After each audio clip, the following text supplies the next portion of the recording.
ভোটের মাঠে দিন দিন জমছে নির্বাচনী প্রচারণা। দিনরাত মাঠ দাপিয়ে বেড়াচ্ছেন প্রার্থীরা।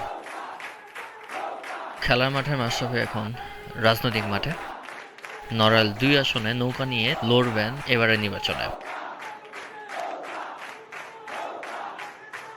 লোহাগড়ায় নির্বাচনী প্রচারণা চালাতে গিয়ে পেয়েছেন হাঁটুতে ব্যথা। খুঁড়িয়ে খুঁড়িয়ে সবার দ্বার প্রান্তে গিয়ে নির্বাচনী প্রচারণা চালাচ্ছেন। করোনা ছিল, সবকিছু ছিল, ২-২.৫ বছর কিন্তু এমনি চলে গেছে। তো আমি বিশ্বাস করি যদি আপনাদের সহযোগিতা পাই তাহলে ইনশাল্লাহ আগামী ৮ তারিখ থেকে আমি আপনাদের দায়িত্ব নিয়ে কাজ করব। আপনাদের যে সমস্যাগুলো আছে আমি আমার সাধ্যের শেষ বন্ধু দিয়ে ইনশাল্লাহ চেষ্টা করব যেন আপনারা ভালো থাকেন। ক্রিকেটে আরেক অধিনায়ক বিশ্বসেরা অলরাউন্ডার সাকিব আল হাসানও নির্বাচনী প্রচারণায় ব্যস্ত সময় পার করছেন।